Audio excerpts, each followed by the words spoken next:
Muy bien, vamos a empezar con esta parte de hemodinámica que nosotros hemos visto que el corazón tiene que bombear sangre y para eso hemos estudiado las propiedades del músculo cardíaco, etcétera, etcétera. Después hemos estudiado de que este músculo cardíaco obedece las órdenes eléctricas del sistema nodal y que este sistema eléctrico ejerce su efecto sobre este músculo y va a generar el ciclo cardíaco. Y hemos estudiado en la última clase el registro de esta actividad eléctrica que viene a ser el electrocardiograma.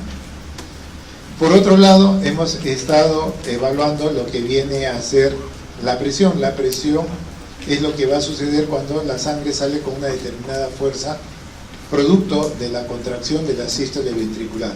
Pues bien, esta sangre va a salir hacia una arteria, pero que no es un tubo hueco y vacío. Es un tubo lleno de sangre y que hay fuerzas que se oponen al libre pasaje de la sangre.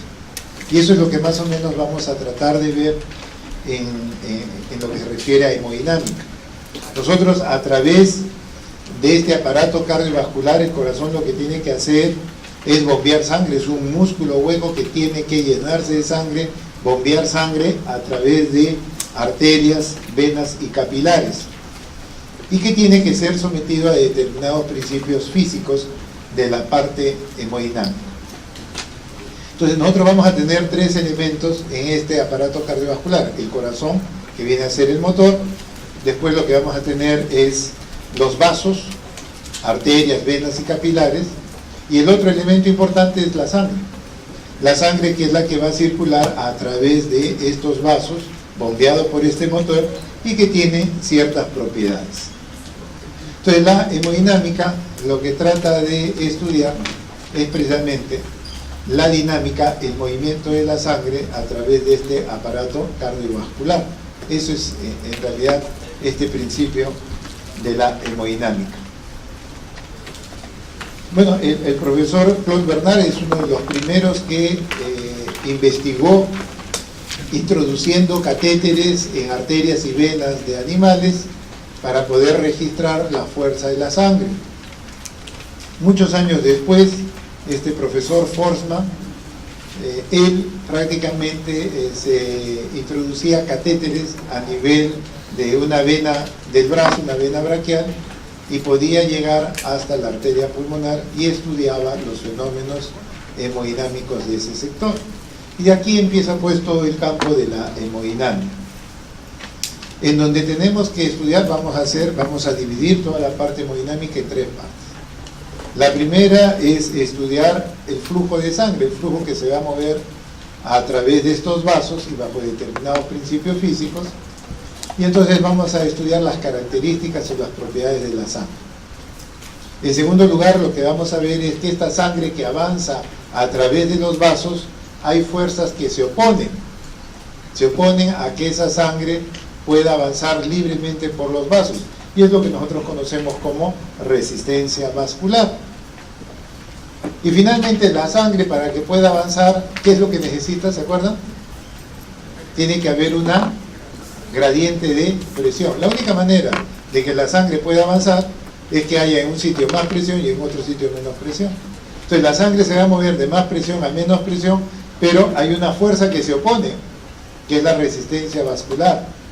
Y hay ciertas características del fluido que hace de que esta sangre vaya más o menos rápido. Entonces tenemos tres elementos: el flujo de sangre, la resistencia y la gradiente de presión. Entonces estos tres elementos son los que van a determinar finalmente todo lo que viene a ser el aspecto de la hemodinámica. Entonces primero estudiemos lo que es el flujo sanguíneo, qué características nos va a interesar. Bueno, el flujo sanguíneo es la cantidad de sangre que atraviesa un determinado punto, que lo tomamos como punto de referencia, en un determinado tiempo. Generalmente el tiempo que lo tomamos es un minuto. Y la cantidad de sangre que nosotros tenemos que ver que fluya, pues, es lo que nosotros llamamos gasto cardíaco, o los 5 litros pues, que tiene el organismo, que tiene que movilizar en un tiempo que viene a ser el minuto. Y la manera de representar este flujo sanguíneo es con la letra Q. Esta es la representación del flujo sanguíneo. Entonces, el flujo sanguíneo, ¿qué cosa viene a hacer? Pues el volumen de sangre que va a atravesar un determinado punto de referencia en una unidad de tiempo. Y nosotros lo conocemos desde el punto de vista médico como gasto cardíaco, que son 5 litros por minuto, y si yo eso lo quiero expresar por superficie corporal, o sea, por metro cuadrado, ¿es así? ¿Cuánto vendría a ser? 3 litros por minuto por metro cuadrado, que es lo que se llama ya índice cardíaco. ¿Estamos? Pues bien, eso es el flujo de sangre. El flujo de sangre, que es prácticamente un fluido, y el fluido es precisamente un líquido. Un fluido es un líquido, y que bajo determinadas características uno lo puede agrupar de diferentes maneras. Una forma de agrupar es hablar de un fluido ideal. Bueno, un fluido ideal es el que está en condiciones excepcionales, especiales, en donde pues este fluido se va a mover contra fuerzas de resistencia que no existen, por eso que no es real. Eso no es real, es lo ideal.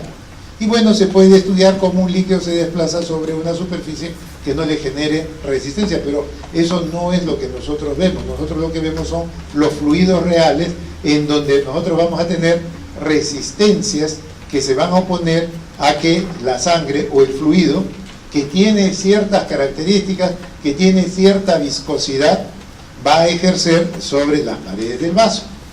Entonces nosotros lo que vamos a ver son fundamentalmente los fluidos reales, no es lo ideal, lo real. Y lo real nosotros lo podemos dividir también en dos grandes grupos.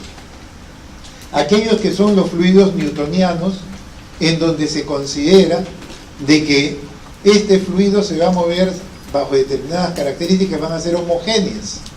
O sea, siempre va a estar el fluido con sus mismas características. Que eso también no pasa en nuestro organismo, porque en nuestro organismo los fluidos se mueven y sufren una serie de cambios. Entonces, en el caso de nosotros, la sangre no es un fluido newtoniano, no es un fluido homogéneo, más bien es heterogéneo. Es heterogéneo ¿por qué? Porque va a sufrir una serie de cambios.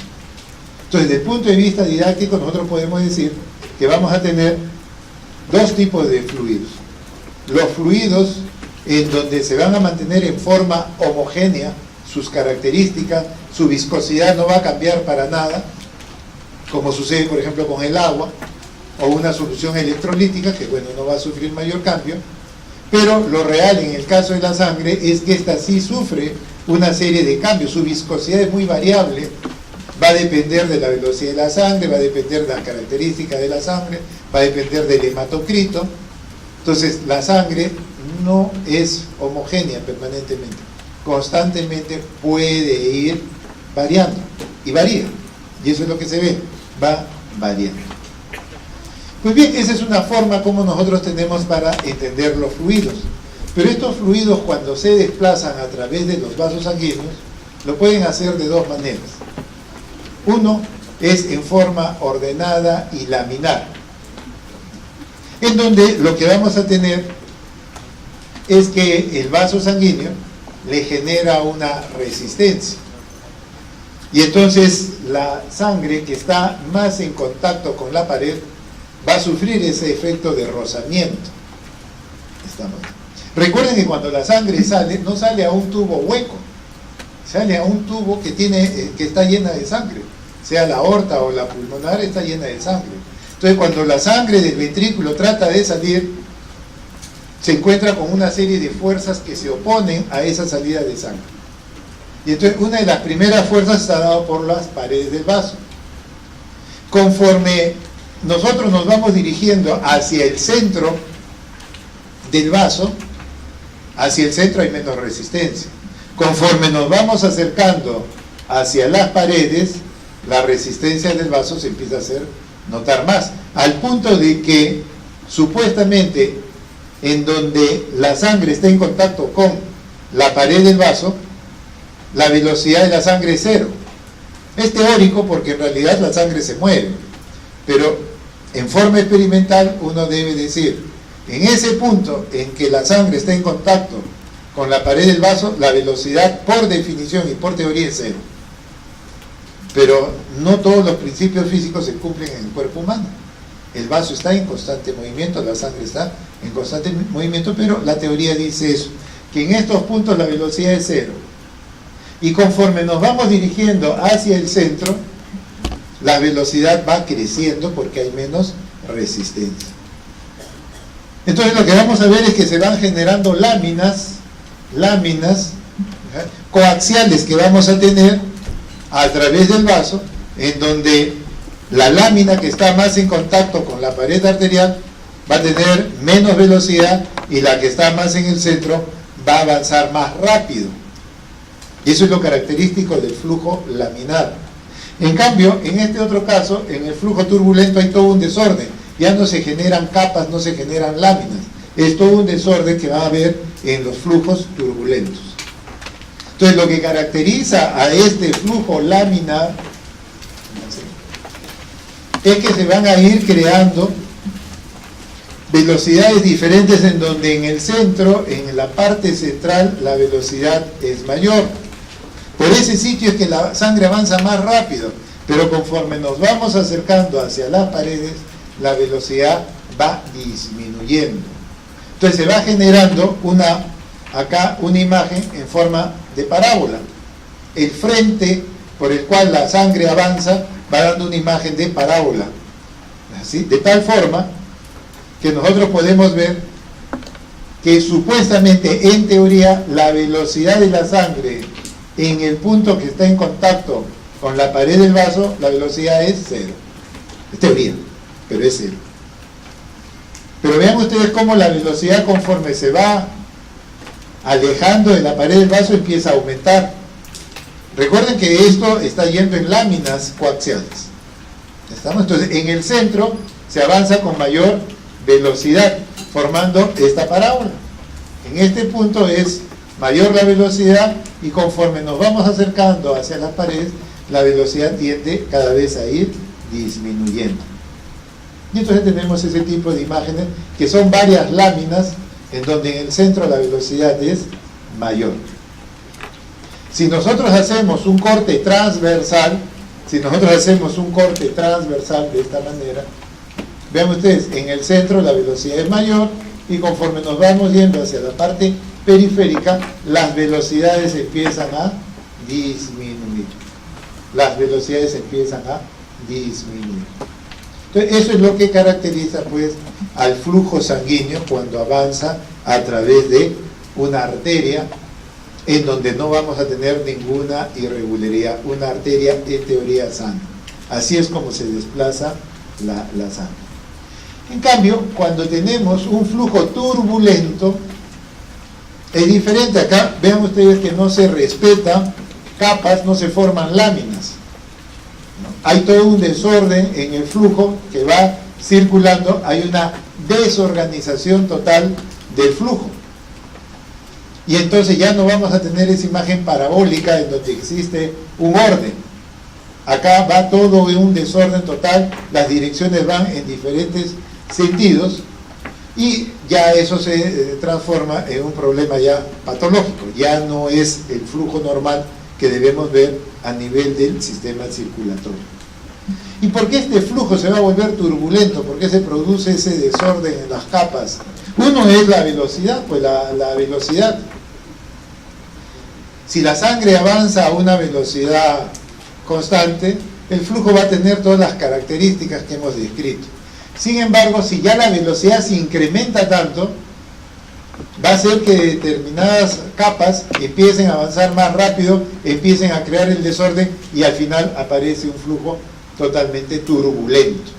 Entonces, a mayor velocidad de la sangre, el flujo tiende a volverse desordenado. Es quizás como un grupo de personas que van corriendo a una velocidad, pues bueno, pueden correr en forma homogénea, pero si les exigen que corran demasiado rápido, unos van a ir más rápido, otros más lento, y se va a generar un desorden. Algo así pasaría a nivel del sistema circulatorio. ¿Bajo qué otras circunstancias podemos tener un flujo turbulento? Cuando hay una obstrucción. La sangre trata de avanzar, pero encuentra una obstrucción en la arteria, puede encontrar un ateroma, una calcificación. Entonces la sangre, para atravesar esa obstrucción, se determina un cambio en la dirección de la sangre y se produce una turbulencia. O cuando la sangre tiene que seguir 2, 3 direcciones. Cuando la arteria se bifurca, se divide, la sangre cambia de dirección. Y eso va a generar también turbulencias, porque ya no va en forma recta, sino empieza a cambiar de dirección. O si la superficie del vaso es totalmente rugosa. Entonces, en esos sitios, pues, lo que está cerca de la rugosidad, se produce turbulencia y genera todo un desorden. Entonces, desde el punto de vista fisiológico, el flujo debe ser más bien laminar, no debe ser turbulento. Y para eso existe un número, el número de Reynolds, un número que no tiene unidades, es adimensional, no tiene unidades. Solamente se calcula el número, esto lo presentó el profesor Reynolds, y es lo que queda hasta ahora, el número de Reynolds.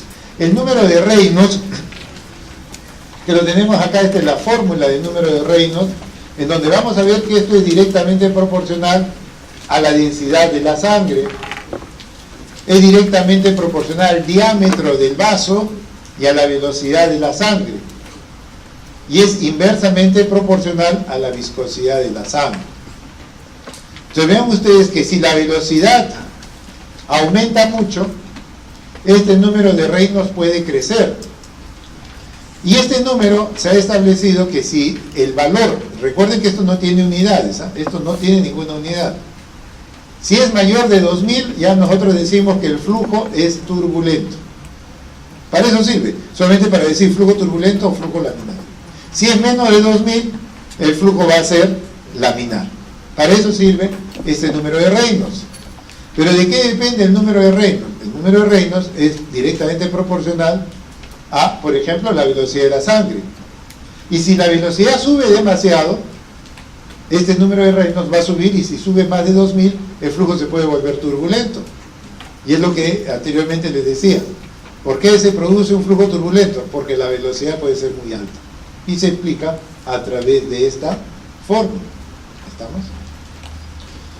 Por otro lado, yo puedo tener, por ejemplo, la viscosidad de la sangre. Cuanto más viscosa sea, cuanto más alto sea este número del denominador, ¿qué va a pasar con el número de Reynolds? ¿Sube o baja? Baja. ¿Sí? Entonces, si el flujo es un flujo que tiene un fluido que tiene características de ser muy espeso, muy viscoso, es difícil que se vuelva turbulento. Pero en cambio, si yo tengo una viscosidad muy disminuida, si la sangre se vuelve muy fluida, como sucede en un anémico, ¿qué va a suceder? ¿El número crece o disminuye? Va a crecer, y si crece, se va a producir un flujo turbulento. Y cuando hay un flujo turbulento en el corazón, se puede escuchar un soplo. Entonces los soplos se pueden encontrar en un paciente anémico. No necesariamente indica enfermedad. El corazón está sano, las arterias están sanas, el paciente lo que tiene es anemia. Producto de la anemia, ¿qué va a suceder con este denominador? La viscosidad de la sangre disminuye, se vuelve muy aguada esta sangre, entre comillas. ¿Por qué? Porque el paciente está muy anémico. ¿Y qué puede generar? Un número de Reynolds muy alto, y entonces vamos a tener un flujo turbulento en un corazón sano. Oiga, que yo escucho un soplo, sí, pero ese es un soplo que es consecuencia de la anemia, no es por una enfermedad. Para eso es importante este número de Reynolds. Las variables pueden cambiar y pueden generar alteraciones en relación al fluido. Entonces, eso es lo que significa, pues, Reynolds. Pero el otro elemento que estamos viendo es la viscosidad de la sangre. La viscosidad de la sangre. ¿Cómo está la característica de esa sangre? Dependiendo de esa viscosidad va a producir una serie de cambios hemodinámicos. ¿Qué es lo que viene a ser la viscosidad de la sangre? Es la resistencia que ejerce los líquidos para no ser deformados. ¿No? Es la fuerza que se opone a que un líquido se deforme. Esa es la viscosidad. Y bueno, la viscosidad cambia en nuestro organismo por diversos motivos o parámetros que pueden ir variando, y eso lógicamente va a repercutir sobre las características del flujo. Entonces vean ustedes que esta viscosidad de la sangre resulta de esta fórmula, del cociente de la tensión o, si quieren, la fuerza de cizalladura de lo que está ejerciendo la sangre entre lo que viene a ser la velocidad, la diferencia o gradiente de velocidad. Entonces eso es lo que viene a ser la viscosidad. Y las unidades son las unidades de Pascal por segundo o Poise. Hay que tener en cuenta las características de la sangre. Nosotros tenemos una viscosidad que es 0.045 Poise. En relación al agua, ahí por eso les pongo ese parámetro para que ustedes vean, en la sangre es 0.01. En el caso de la sangre es 0.045. Y eso está dado por ciertas características que tiene precisamente la sangre. ¿Y qué características tiene? Bueno, la presencia de proteínas. A mayor proteína, pues lo vamos a volver más viscoso. A mayor hematocrito, la presencia del hematocrito hace variar la viscosidad de la sangre. Ya les estaba diciendo qué pasa con un paciente anémico. El anémico va a tener, lógicamente, una sangre más fluida, menos espesa. Entonces va a cambiar la viscosidad de la sangre, sí. Y la otra propiedad es la del mismo glóbulo rojo. El glóbulo rojo que trata de no deformarse. Recuerden que el glóbulo rojo tiene ciertas características. Uno es su tamaño. ¿Cuánto debe medir un glóbulo rojo? 7.2 micras por ahí, ¿no? ¿Cuánto mide el calibre de un capilar? Pues a veces mide 5. El glóbulo rojo mide 7. Sí, entonces el glóbulo rojo tiene que acomodarse y esa propiedad lo tiene la membrana celular del glóbulo rojo. Pues. Entonces vean ustedes que estos tres elementos, el hematocrito, la presencia de proteínas y la capacidad que tiene el glóbulo rojo de deformarse o no hacerlo, es lo que determina la viscosidad de la sangre. ¿Y esa viscosidad influye sobre la velocidad? Sí, influye sobre la velocidad. Entonces vean ustedes que dependiendo del hematocrito, ¿no? de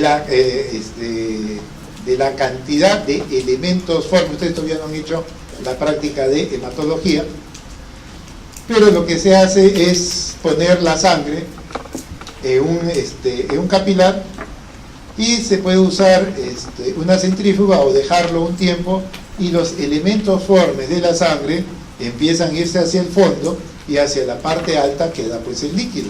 Esa relación lo que se llama hematocrito y que guarda la relación de ¿quién? De los elementos formes en relación al plasma. Pues bien, entonces el hematocrito, conforme el hematocrito va incrementándose, nosotros vamos a tener la viscosidad de la sangre que va en relación con ese hematocrito. Conforme vamos subiendo en el hematocrito, la viscosidad de la sangre empieza a aumentar. Y cuanto más aumente la viscosidad de la sangre, la velocidad va a tender a disminuir. Pues, ¿no? Entonces, lo que nosotros podemos establecer es que la viscosidad, en el caso de la sangre, por las características que tiene, es 1,5 veces más que la del agua. Y los elementos que van a estar determinando esa viscosidad son las proteínas. Y ahí van a encontrar a la albúmina, la globulina, que son los que van a dar la viscosidad.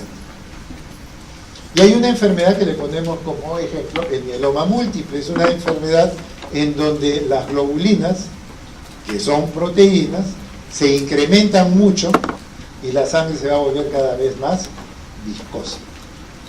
Entonces, si nosotros elevamos las globulinas, como sucede en esta enfermedad, la sangre se va a volver más viscosa, y si se vuelve más viscosa, el flujo va a ser menor. Pues. No va a poder avanzar tan rápido la sangre porque es más pesada, si quieren hablarlo de esa manera. En cambio, si yo, por ejemplo, como les mostraba antes el caso de un paciente que está con anemia, o en una situación pues en que hay una disminución por otros motivos de la viscosidad de la sangre, pues lo que vamos a tener es que el flujo va a ser mayor. Entonces hay una relación entre estos parámetros y el flujo sanguíneo. Entonces, esto es lo que nosotros tenemos que ver en relación a la sangre. Esa sangre tiene que avanzar, pero hay fuerzas que se oponen a que avancen a través de las arterias. Y entonces para eso tenemos que ver la resistencia vascular. Entonces la resistencia vascular es una fuerza de rozamiento que se opone a la libre circulación de la sangre. ¿Estamos? Entonces es una fuerza que se opone a que la sangre se pueda desplazar a través de los vasos sanguíneos. Y entonces lo que vamos a tener es que este rozamiento, esta fuerza que se opone, puede estar en las mismas capas que veíamos que se estaba produciendo en el flujo laminar. Recuerden que en el centro hay menos resistencia y conforme avanzamos se van generando estas capas coaxiales que generan cierta resistencia entre ellas, que tiene algo que ver, sí, con la resistencia en general, pero el más importante, la fuerza mayor de resistencia, lo da fundamentalmente las paredes del vaso. O sea, este es un parámetro que nosotros tenemos, sí, que va a depender precisamente de cuán viscosa es la sangre, de cómo se van produciendo las láminas, pero de estas dos fuerzas de rozamiento, el que tiene mayor preponderancia es precisamente la que ejerce la misma pared del vaso, y es lo que se llama resistencia vascular periférica. Esa es la resistencia vascular periférica. Esa es la más importante. Entonces lo que vamos a ver es que esta resistencia vascular se representa con la letra R. Es el grado de dificultad que va a tener precisamente los vasos sanguíneos al libre pasaje de la sangre. Al libre pasaje de la sangre. Pues bien, esta resistencia matemáticamente sale de principios físicos que se aplican a la medicina. Y nosotros decimos que la resistencia es directamente proporcional a la gradiente de presión que existe entre los extremos de un segmento de arteria, de un segmento de vena. Pues bueno, la gradiente de presión que hay entre ellos es directamente proporcional a la resistencia e inversamente proporcional al flujo sanguíneo. Esa es la fórmula de donde sale la resistencia. Es el delta de P entre lo que viene a ser el flujo. Entonces, la resistencia, ¿sí?, es directamente proporcional a la presión. Si tenemos una presión de 100 milímetros de mercurio y tenemos un flujo de 100 mililitros por segundo, pues la resistencia va a ser 1, ¿no? La resistencia va a ser 1 y se usa esta unidad de resistencia periférica. O sea, esta unidad representa la resistencia que ejerce 100 milímetros de mercurio sobre 100 mililitros por segundo. Esa relación es lo que denomina URP, pues, que es lo que viene a ser la representación de la resistencia. Y hay que tener en cuenta que la resistencia a nivel de la circulación mayor o sistémica es diferente a la resistencia pulmonar. La resistencia de los vasos que van a los pulmones es más baja que la resistencia que nosotros tenemos a nivel del árbol aórtico. A nivel del árbol aórtico nosotros tenemos como una resistencia periférica, mientras que a nivel pulmonar es 0.14. Entonces, muy claro, la resistencia pulmonar es menor que la resistencia sistémica o aórtica. Entonces, ven ustedes que la resistencia vascular periférica, ¿quién lo ejerce? Si bien la arteria aorta y la arteria pulmonar tienen resistencia en su nacimiento, el que va a generar mayor resistencia son las arterias de mediano y pequeño calibre. Esto lo vamos a ver en la próxima clase, pero cuando la sangre sale de la arteria aorta, ¿con cuánta presión sale? ¿Cuál es la presión en la aorta? 120 milímetros de mercurio. Pues bien, con esa presión, esa sangre va a avanzar a través de la arteria y va a llegar al final de la arteria. Al final de la arteria, ¿quién está? ¿Qué estructura? ¿Qué vasos? los capilares. Y el capilar es tan delgado, es tan débil, porque permite que salgan los nutrientes. Entonces es una pared muy delgadita la del capilar. Si yo le pongo esa presión de 120 al capilar, el capilar estalla. Entonces, ¿qué debe pasar? La presión de 120 tiene que disminuir para que cuando llegue al capilar no sea mayor de 35.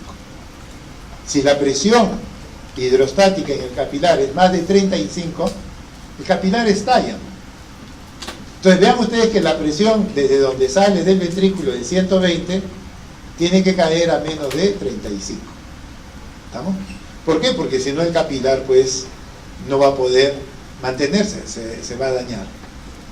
Por otro lado, la velocidad de la sangre sale de la aorta a 40 centímetros por segundo. Y en el capilar, si llega con esa velocidad, 40 centímetros por segundo, va a pasar tan rápido que no entrega nada. Y en el capilar, ¿qué debemos entregar? Oxígeno, nutrientes. Y no solamente entregar oxígeno y nutrientes, sino que recibir los desechos, recibir CO2. Entonces, si la sangre pasa tan rápido, pues no lo va a poder hacer. Entonces, ¿qué debe pasar? La velocidad de 40 centímetros por segundo debe caer a medio o un milímetro por segundo. Me tiene que bajar de 40 centímetros a medio o un milímetro por segundo. Porque a través de esa velocidad tan lenta, 1 milímetro por segundo, puedo intercambiar y recibir los desechos. Entonces vean ustedes que esa fuerza con que sale del ventrículo izquierdo, en el lado izquierdo del corazón, o en el caso del derecho hacia la pulmonar, esa fuerza tiene que disminuir. ¿Y quién le resta esa fuerza? Pues son las arterias de mediano y pequeño calibre. Estas arterias de mediano y pequeño calibre le dicen a la sangre: tú quieres pasar a través de mí, que son musculares, que son eminentemente musculares, tú tienes que entregar tu fuerza y avanzas más lento y con menor presión. Y eso es lo que hace la resistencia vascular periférica. La resistencia vascular periférica está fundamentalmente en las arterias de mediano y pequeño calibre, que son musculares. Y si la sangre quiere pasar a través de ellas, pues tienen que entregar parte de su energía.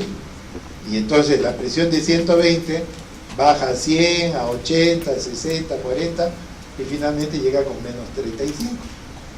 O la velocidad, de 40 bajará a 20, a 10, a 5, y finalmente llegará a 1 milímetro por segundo. Entonces, eso es lo que le da la resistencia. Por eso es importante, porque va a proteger ¿a quién? Al capilar. Va a permitir, ¿qué cosa? Que haya un buen intercambio gaseoso y nutritivo entre el capilar y los tejidos. Pues bien, ¿quién regula precisamente este accionar de la resistencia? ¿Quién hace de que haya más o menos resistencia? Pues el primero de ellos es el sistema vegetativo. Lo que nosotros vamos a tener es al sistema simpático o parasimpático, que va a regular en cierto modo el tono de la arteria. Y después vamos a tener una serie de mediadores que van a abrir o cerrar el vaso. Dependiendo del metabolismo, los vasos a veces se abren, dependiendo de otras circunstancias, los vasos se cierran. Entonces, a través de mediadores locales, la angiotensina, la endotelina, los vasos se cierran. O a través de óxido nítrico, prostacyclina, los vasos se abren. Entonces vean ustedes que el control del tono de la arteria, abrirse o cerrarse, va a depender de nuestro sistema vegetativo, pero también de mecanismos locales. ¿Y qué otro elemento está ahí presente? Bueno, la misma estructura de la arteria. En la próxima clase vamos a ver cómo las arterias de mediano y pequeño calibre son musculares, es puro músculo. Y ellos generan una resistencia. Entonces también tiene que ver la estructura, como se pone acá, el espesor de la pared de la arteria de mediano y pequeño calibre. Ellos son los que van a ejercer mayor o menor resistencia vascular. Pero también hay un dato bastante importante. Vean ustedes que la resistencia en los capilares tiende a disminuir marcadamente. Y eso está dado fundamentalmente por la cantidad de capilares, o si quieren, la superficie que tenemos de capilares. Pues los capilares son pequeños, son cortos, y tienen también un diámetro muy pequeño, pero es una superficie grande de capilares. Y entonces lo que va a suceder con la resistencia es que en relación precisamente a la superficie de capilares, es que la resistencia a ese nivel cae. Eso lo vamos a ver en un momento. ¿Estamos? Pero por otro lado, yo les digo de que los vasos se abren, se cierran, hay actividad simpática y parasimpática. Eso que está tratando de traducir, de que la resistencia vascular periférica no es homogénea, no va a ser fija. Eso va a depender de lo que nosotros hagamos o lo que los tejidos, órganos hacen. La resistencia no es constante. Los vasos no van a estar siempre en el mismo calibre. Los vasos se abren o se cierran. Si una persona, por ejemplo, se pone a hacer ejercicio, los músculos que están trabajando en ese ejercicio, esos músculos van a producir mediadores. Adenosina, óxido nítrico, y esos mediadores hacen que los vasos se abran en esa zona de los músculos que están trabajando. ¿Y por qué se tienen que abrir? Porque para poder hacer ejercicio yo necesito sangre, necesito oxígeno. Si los vasos están cerrados, no voy a poder hacer ejercicio. Entonces vean ustedes que localmente yo voy a producir sustancias vasodilatadoras en ese sector. Pero de repente en otro territorio que no necesito, más bien los vasos se van a cerrar para mandar la sangre que tienen a los sitios que están trabajando. Eso lo vamos a ver en la próxima clase, pero por ejemplo, cuando la persona come en forma copiosa, nosotros necesitamos sangre en el tubo digestivo. Y la sangre tiene que ir pues al tubo digestivo. Pero si yo me pongo a hacer ejercicio, mis vasos se van a abrir en estos músculos que están trabajando haciendo ejercicio y van a pedir sangre. Y la sangre tiene que venir de otros sitios que no están trabajando. Por ejemplo, si yo estoy con el estómago vacío, pues la sangre no la necesito en el tubo digestivo. Esa sangre puede ir a los músculos, porque esos músculos están trabajando y esos vasos se han abierto producto de mediadores locales que generan vasodilatación que hacen que la resistencia vascular disminuya. Y de esa forma la sangre del tubo digestivo que no estoy comiendo, pues se va hacia los músculos. Pero si me pongo a comer y no hago nada de ejercicio, la sangre, como les digo, se irá al tubo digestivo.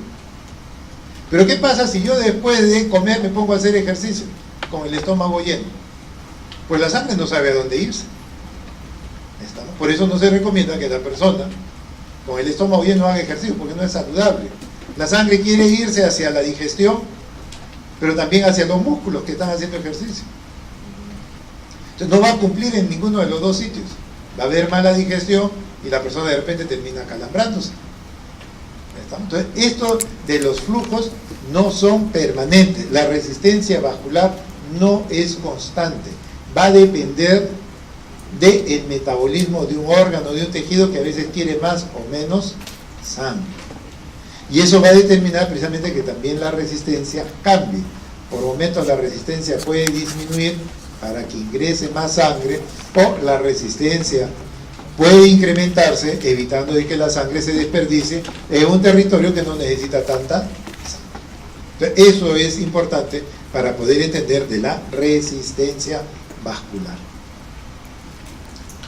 Ahora, la resistencia es muy importante dependiendo de cómo están estructuradas estas resistencias.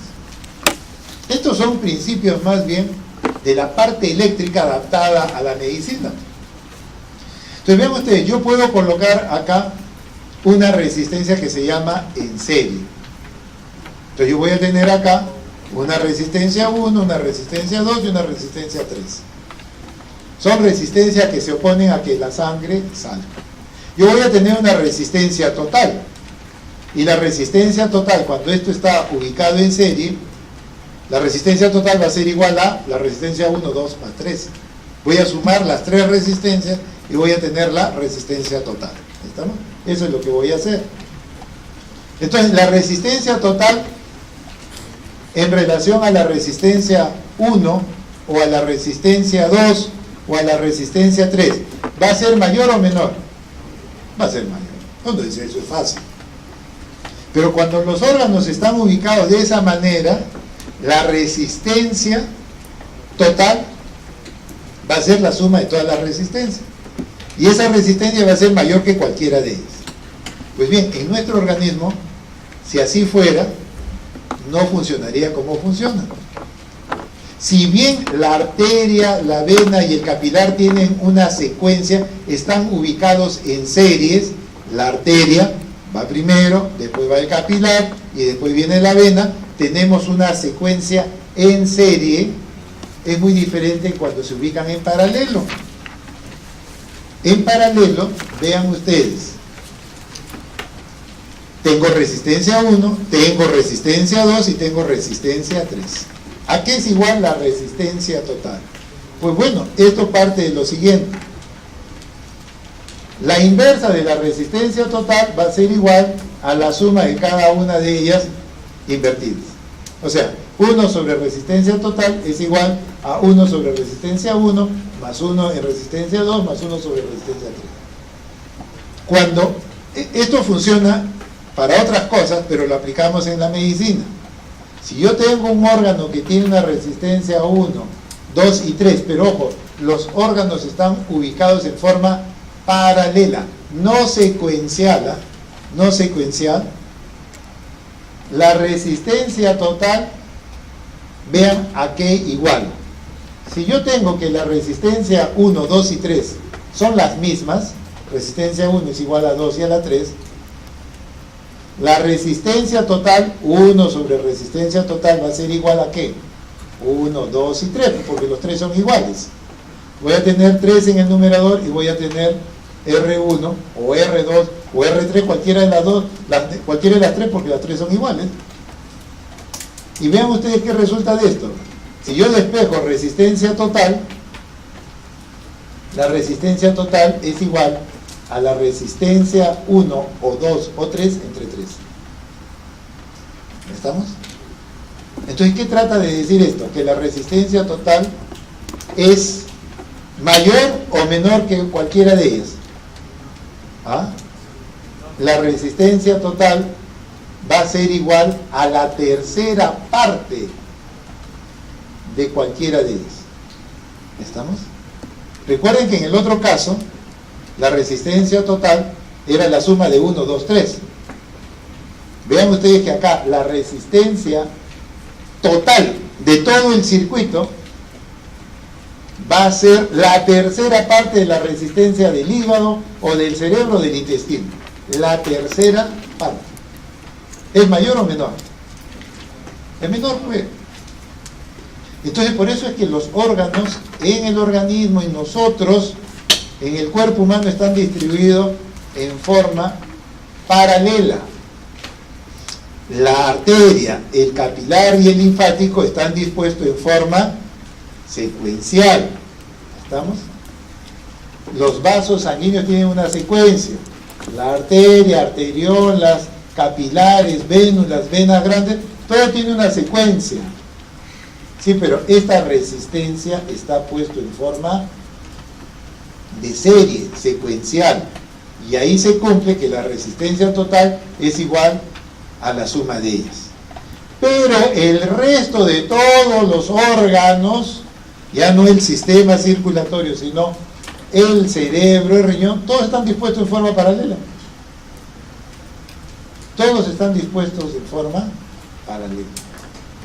Entonces, acá yo puedo decir que la resistencia total es menor que la resistencia del cerebro. La resistencia total es menor que la resistencia del riñón. Entonces, vean ustedes, esa es la importancia de las resistencias, que se ubiquen en forma paralela o en forma secuencial. Tienen una finalidad. Entonces, una cosa, si yo agrego una resistencia en serie, ¿qué va a pasar con toda la resistencia? Crece, ¿Estamos? Crece. Eso es lo que va a suceder. Si yo le agrego resistencia 1, 2, 3, una cuarta resistencia, la resistencia total va a subir. Entonces vean ustedes la conclusión. Conectar resistencias en serie resulta en un sistema de ¿qué?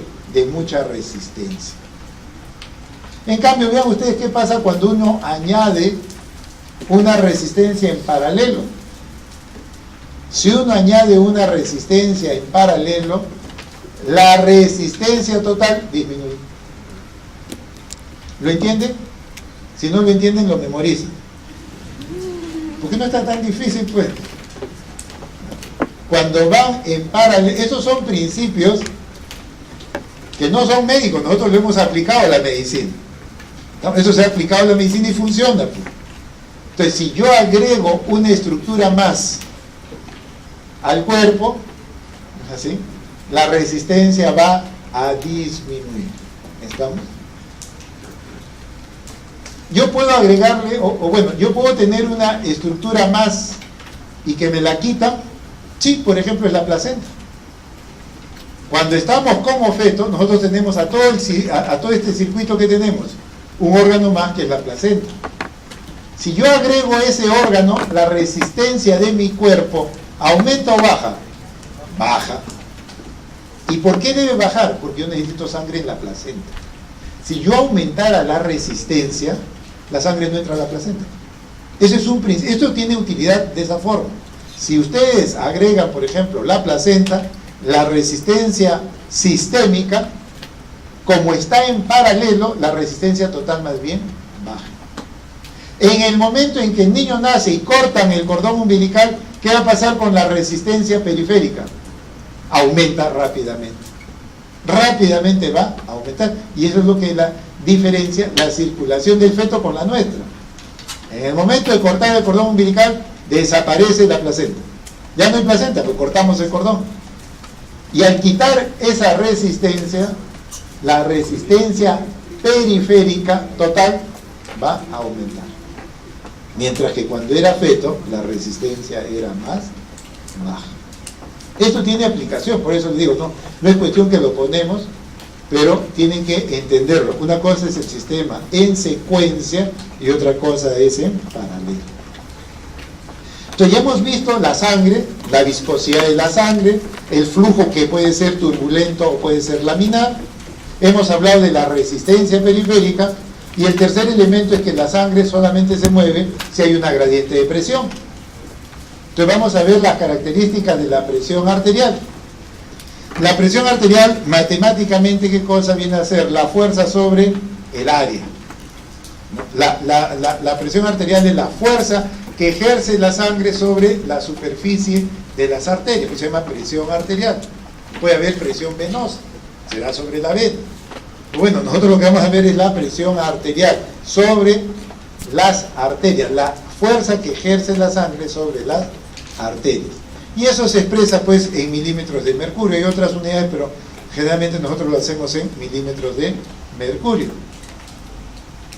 Y vean ustedes que la presión cuando sale del ventrículo izquierdo sale con una presión a 120. Pero no se olviden que al final esta sangre debe llegar ¿a dónde? Hacia los capilares. Y en los capilares la presión no puede estar en 120 porque el capilar es tan. Entonces, ¿qué debe pasar con esta presión? Vean ustedes cómo la presión poco a poco empieza a caer. ¿Y quién le quita fuerza? La resistencia vascular periférica. ¿Y quién es la resistencia vascular periférica? En general son los vasos de mediano y pequeño calibre. Las arterias de mediano, pequeño calibre, las arteriolas, son los que le van a ir frenando esta fuerza para que finalmente en el capilar no sea mayor de 35. Y cuando esa sangre tiene que ir hacia el lado pulmonar, recuerden que en el pulmón, en el lado derecho del corazón, se manejan menores presiones, porque está más cerca del corazón. Entonces la presión debe llegar hasta 26 milímetros de mercurio, así como máximo en el lado derecho del corazón. Y entonces, en el lado derecho del corazón tenemos más o menos resistencia. Debe haber menos resistencia. Hay menos resistencia, hay menos presión en el lado derecho del corazón comparado con el izquierdo. Y bueno, la presión arterial, nosotros hablamos de que hay una presión máxima en el momento de la eyección, la presión sistólica, y una presión diastólica o mínima. Pero que en realidad, ¿cuál es más importante, la máxima o la mínima? Las dos, porque las dos finalmente nos van a dar la presión arterial media, que es la presión que realmente perfunde un órgano o un tejido. ¿Estamos? Muy bien. Desde el punto de vista hemodinámico, la sangre se va a mover, ya saben, de más presión a menos presión. Ese es el principio. En un sitio hay más presión, en el otro hay menos presión, la sangre se va a mover. Y esa sangre se va a mover, lógicamente, contra una fuerza que le está generando problemas, y esa es la resistencia. Si bien la gradiente de presión permite la movilización de la sangre, no se olviden que hay una fuerza contraria que viene a ser la resistencia periférica. Entonces, ¿la gradiente de presión es muy importante? Sí, la gradiente de presión es importante. Vean ustedes, en este segmento de arteria, yo puedo tener una presión de 100 milímetros de mercurio. En este otro extremo de la arteria tengo 75. ¿Cuál es la gradiente de presión? 100 contra 75, 25 milímetros de mercurio. Esa es la fuerza que va a permitir que la sangre avance. Yo voy a tener otro segmento de arteria con las mismas características, pero miren que la presión acá está en 40. Acá la presión está en 15. ¿La gradiente cuánto es? 25. A pesar de que acá hay menos presión y acá hay más presión, la sangre igual se va a mover. ¿Por qué? Porque lo que nos interesa, ¿qué es? La gradiente de presión. Acá tenemos una gradiente de 25, acá tengo 25. Entonces lo que interesa es la gradiente. Interesa la gradiente. No que acá haya 100 y acá haya 40. Recuerden que lo que moviliza la sangre es la gradiente de presión. La gradiente de presión. Y bueno, para ver la parte de esta gradiente de presión, nuevamente uno utiliza principios que no nacieron en la parte médica. Esto es una cuestión más bien adaptada de la corriente eléctrica, así como hay las resistencias, hay la ley de Ohm, que está hecho precisamente para la parte eléctrica, pero que se adapta desde el punto de vista médico. Y decimos, la presión es igual al flujo sanguíneo, o sea, gasto cardíaco, multiplicado por la resistencia vascular periférica. Bien, si nosotros decimos que el flujo de sangre, que lo representamos con la onda Q, va a ser directamente proporcional a la gradiente de presión e inversamente proporcional a la resistencia. A eso ya no se llama la ley de Ohm, sino le ponen la ley de Darcy. Del punto de vista médico, vamos a tener que el flujo va a depender ya de la gradiente de presión que existe entre los extremos de un segmento, de una arteria o de un vaso, y va a ser inversamente proporcional a la resistencia. Entonces yo puedo poner, por ejemplo, la presión en el lado arterial y puedo poner la presión en el lado venoso. ¿No? Yo puedo utilizar, o sea, yo puedo escoger los segmentos o los sectores donde yo quiero ubicar. Bueno, lo único que dice Darcy es que el flujo va a depender de la gradiente de presión, este sigue avanzando en vez de retroceder. Ahí está. Lo que dice Darcy es que el flujo va a depender de la gradiente de presión e inversamente proporcional a la resistencia. ¿Qué sucede si la gradiente de presión disminuye? Pues si la gradiente de presión disminuye, el flujo va a disminuir. Pero también el flujo puede disminuir sin variar la gradiente de presión si es que yo incremento la resistencia periférica. O uno u otro, pues, ¿no? Va a hacer variar el flujo. Si los dos están presentes, todavía va a variar más el flujo. Entonces vean ustedes que lo que dice Darcy es que el flujo va a depender de la gradiente de la presión entre los extremos de un vaso, y la resistencia. inversamente proporcional a la resistencia. Este es un principio de Ohm, pero aplicado a la medicina. Pues bien, entonces vean ustedes, la resistencia matemáticamente está representado por esta fórmula, en donde vamos a tener, ¿sí?, la viscosidad de la sangre, la longitud del vaso, y en el denominador el radio de la arteria, que estamos estudiando su resistencia, pero a la cuarta potencia. Eso es la resistencia matemáticamente. Es 8 veces la viscosidad por la longitud entre pi por radio a la cuarta. ¿Estamos? Muy bien, nosotros decíamos que Ohm o Darcy lo que dice es que el flujo va a depender de la gradiente de la presión entre resistencia. ¿Estamos? Entre resistencia. Bueno, ahora lo que voy a hacer es poner esa fórmula en vez de resistencia. ¿Estamos? Lo que voy a hacer es, en vez de R, voy a poner la fórmula que está arriba en blanco. ¿Y qué voy a tener? Que el flujo de la sangre va a ser directamente proporcional al delta de P, o sea, la variación de la presión, por radio a la cuarta. O sea, ojo, acá yo estoy reemplazando R por esto. Y lo que está acá en denominador pasa al numerador, pues.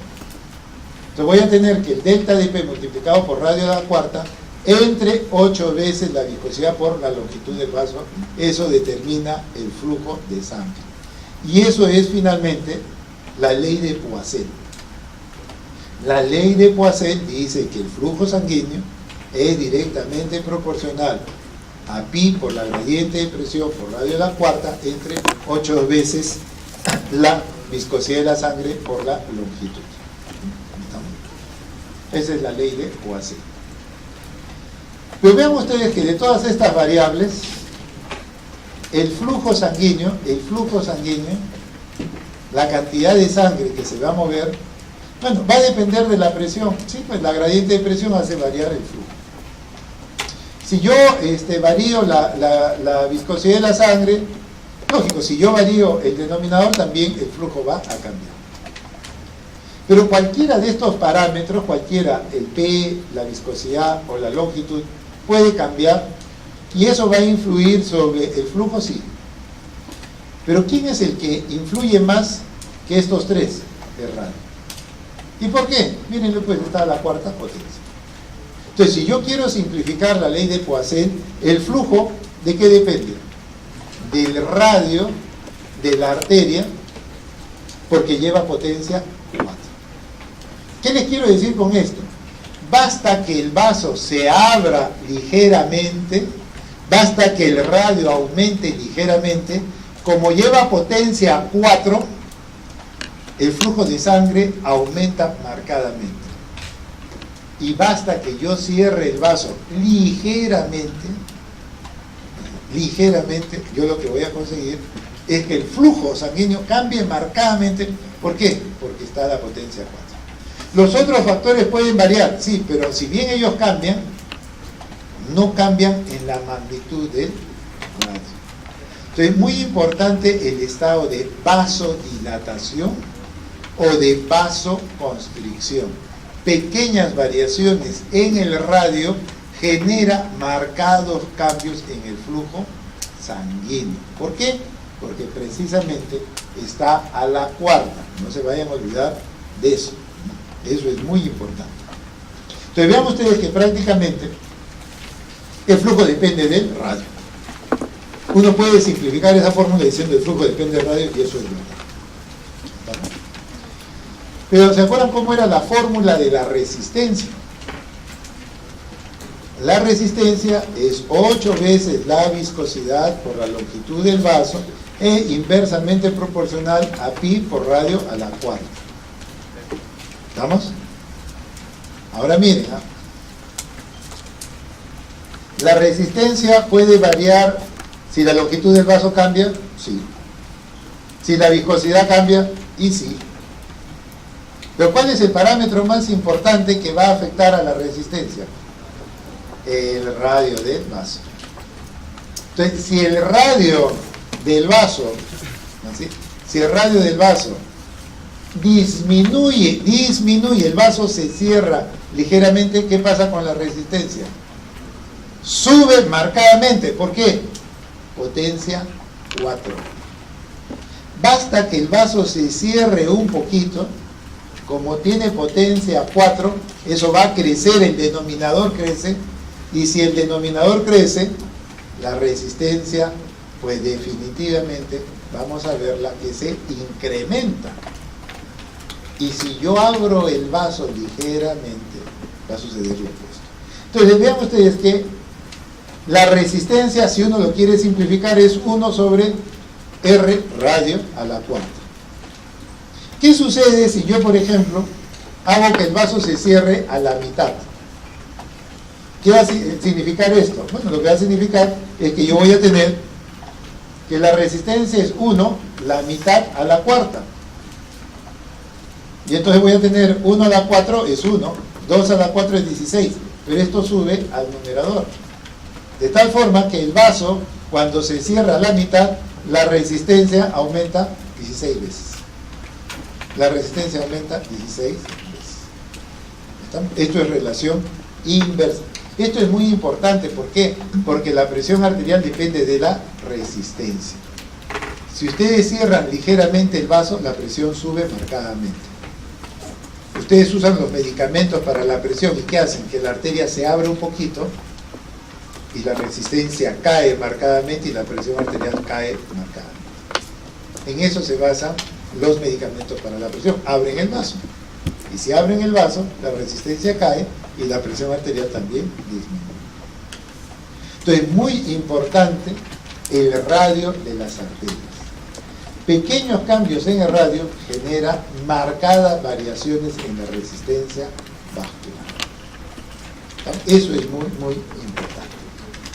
Y vean ustedes cómo el radio, por ejemplo, de la aorta es de 1 centímetro, el de las arteriolas es de 100 micras, más o menos, depende del tipo de arteria, pero el del capilar es todavía mucho más pequeño, 5 a 10 micras. Hay capilares con 5 micras, ¿no? Entonces, imagínense de acuerdo a eso lo que va a suceder.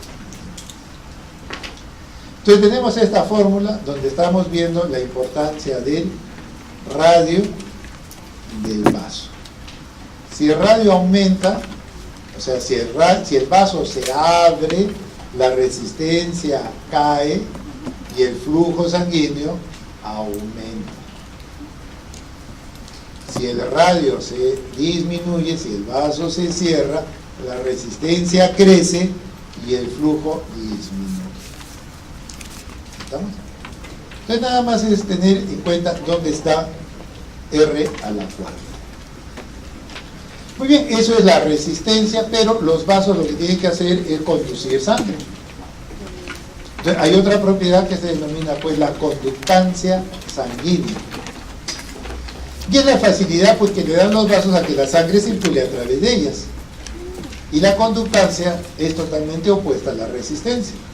La resistencia no permite que la sangre avance rápidamente. La conductancia hace lo contrario. La conductancia conduce sangre, permite que la sangre avance. Por eso es que hay una relación inversa entre la conductancia y la resistencia. Son opuestos. Son totalmente opuestos. Entonces vean ustedes, si yo tengo que el radio se duplica, si el radio se duplica, si el vaso se abre, la conductancia, la capacidad de manejar sangre, aumenta 16 veces. Y si yo en cambio todavía lo llevo a la 4, o sea, el radio lo cuadruplico, la conductancia aumenta 256 veces. La conductancia es la inversa a la resistencia. Y por eso se puede explicar esta gráfica. Vean cómo el radio va variando, se va incrementando y la conductancia crece marcadamente, porque recuerden que es la inversa. Entonces la conductancia es lo opuesto a la resistencia. La resistencia no permite que la sangre avance. La conductancia hace todo lo opuesto. Y para poder hacer eso, los vasos se deben distender. O sea, el vaso debe distenderse, debe relajarse ligeramente para recibir este volumen de sangre, esta fuerza que está viniendo hacia el sistema circulatorio. Entonces, lo que uno puede ver es la distensibilidad, es la capacidad que tiene el vaso de estirarse. Bueno, ¿para qué? Para recibir un determinado volumen de sangre. Entonces, la distensibilidad, matemáticamente, ¿qué cosa es? Es el incremento del volumen como consecuencia de haber incrementado la presión sobre un determinado volumen que había en el vaso. Yo tenía un volumen constante, pues yo incremento la presión y eso va a generar que haya mayor volumen, y eso se expresa a través de la distensibilidad. Y entonces, esta distensibilidad es la capacidad del vaso de abrirse, y eso se ve fundamentalmente en las venas. Las venas tienen una capa elástica distensible. Las arterias más bien no son tan distensibles. Entonces las venas tienen mayor distensibilidad. Y si tienen mayor distensibilidad, las venas pueden tener más volumen de sangre que una arteria. Las venas son reservorios de sangre. En las venas hay mucha sangre que no se usa, están allí. Son reservorios que cuando se necesita, se utilizan. ¿Por qué la vena son reservorios de sangre? Porque tienen mayor distensibilidad. Sus paredes tienen un mayor componente elástico. Y por eso es que la distensibilidad en las venas es superior al de las arterias. Las venas prácticamente son 8 veces más distensibles que las arterias. Eso lo vamos a reafirmar en la siguiente clase. Pues bien, como consecuencia de esta distensibilidad de las paredes, los vasos van a tener mayor o menor capacitancia, ¿no? La capacitancia es la complacencia de los vasos para recibir más o menos sangre. Los vasos más complacientes reciben más sangre porque tienen mayor distensibilidad. Entonces la complacencia o compliance determina finalmente la capacitancia. Y por eso es que ustedes pueden ver que el compliance o capacitancia de una vena es 24 veces mayor que el de una arteria. 24 veces mayor. Y son un importante reservorio porque precisamente se distienden. Entonces, esta capacitancia, que es el cambio de volumen que se produce por cambio en la presión de un determinado volumen de sangre que tenemos en un segmento de arteria o de vena. Entonces, no se olviden, un vaso muy distensible, pero con poco volumen, tiene una capacitancia pequeña. En cambio, un vaso poco distensible, pero con gran volumen, la capacitancia va a ser mayor. Eso es lo que tienen que tener en cuenta. Muy bien, como consecuencia de todo esto, basado en las características del fluido, las características de la sangre, basado en que hay una resistencia que le ejercen los vasos y a una gradiente de presión, la velocidad se tiene que mover a una determinada velocidad. Pero no confunda, y eso es muy importante, los 5 litros por minuto lo vayan a confundir con la velocidad de la sangre. No es igual.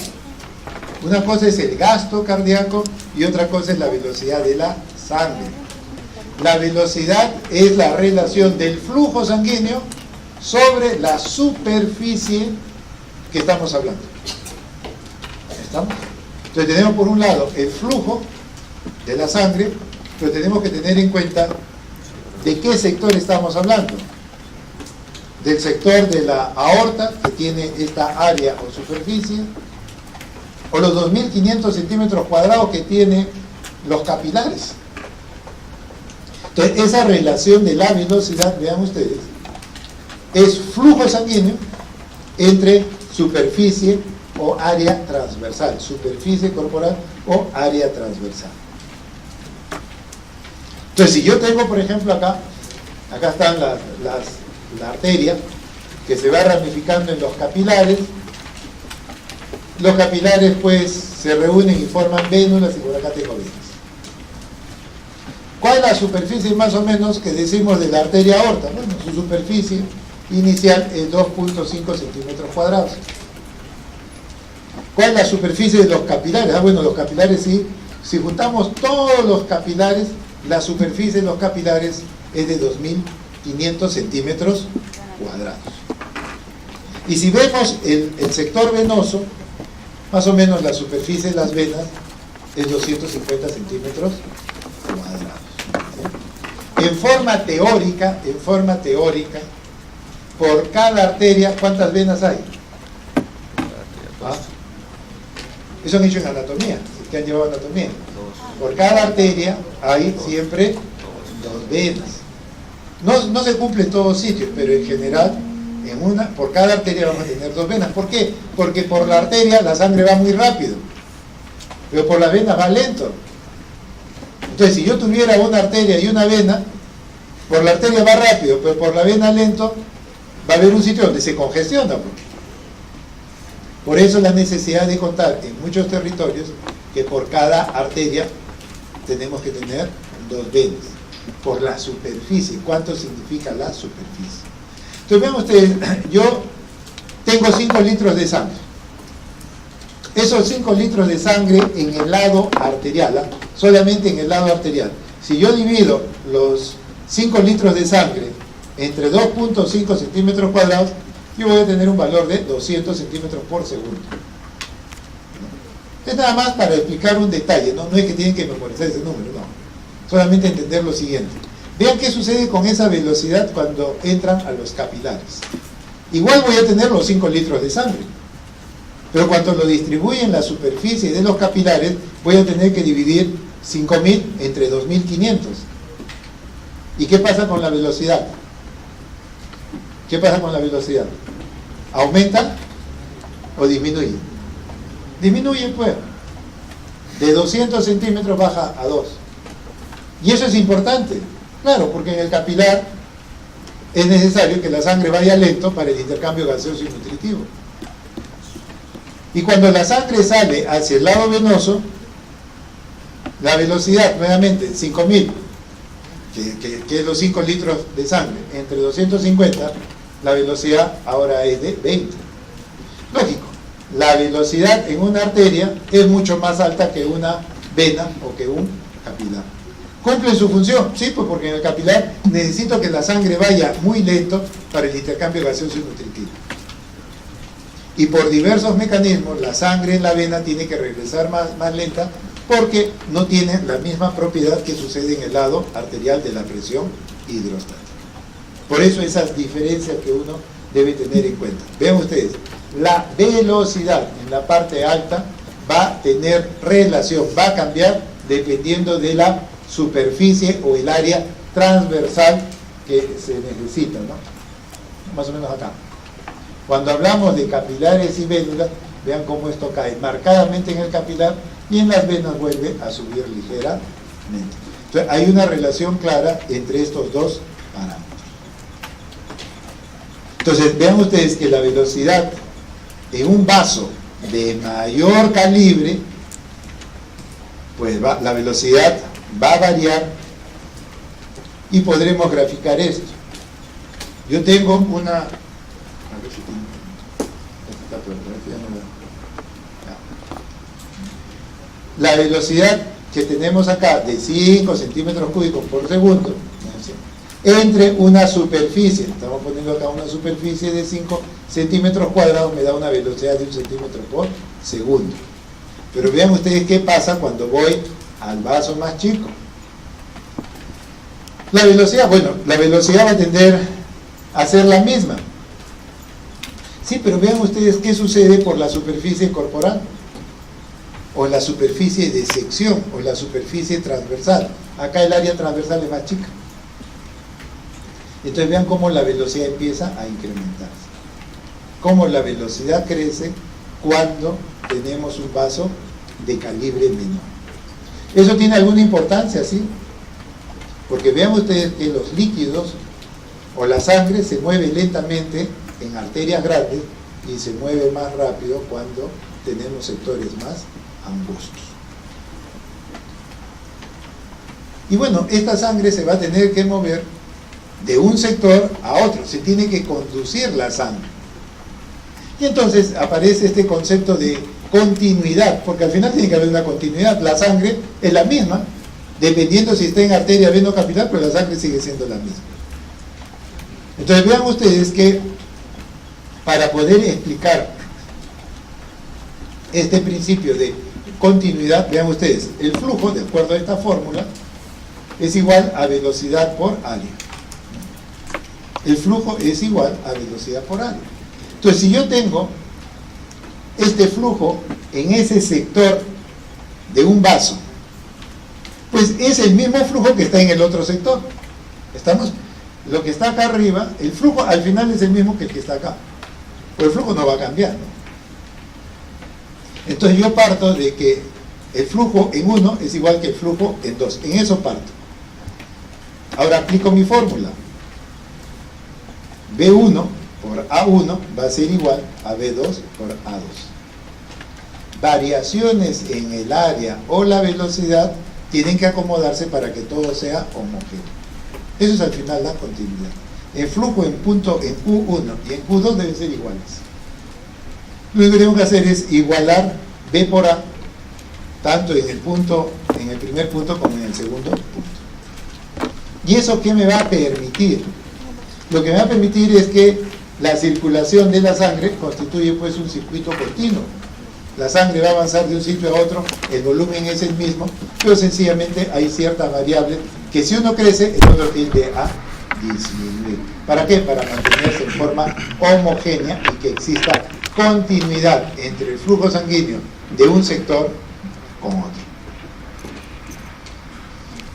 Entonces, de esa manera uno puede ver que la velocidad del flujo de los capilares, por ejemplo, es 1000 a 1500 veces menor que el de la aorta. Eso ya lo habíamos visto en la otra gráfica, pero esto es lo que sirve para resaltar ese concepto.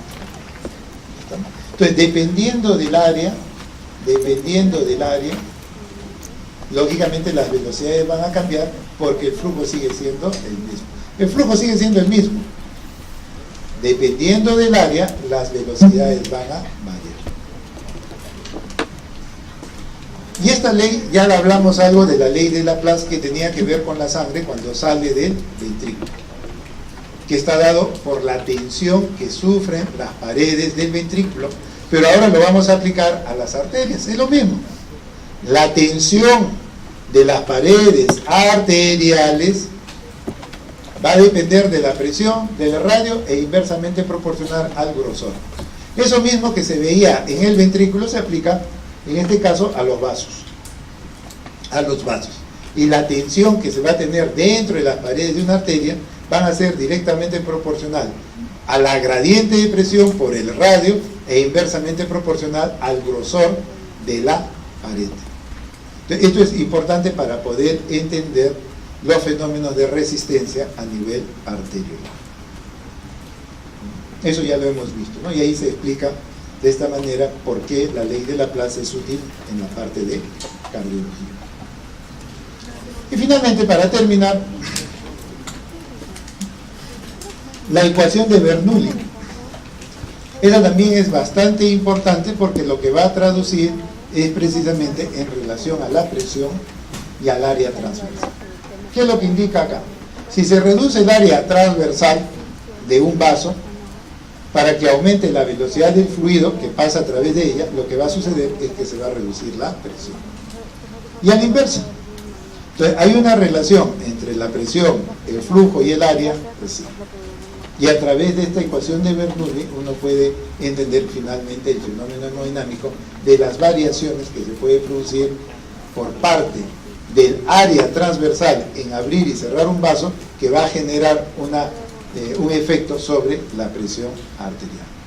Pequeñas variaciones del radio del vaso hacen que la resistencia o que la presión marcadamente sufra cambios. Eso va a depender de lo que estemos generando en la pared o en el radio del vaso sanguíneo. Bien, con eso pues terminamos el día de hoy la clase. El día sábado vamos a tratar de hacer la clase que nos está faltando, más la del sistema circulatorio.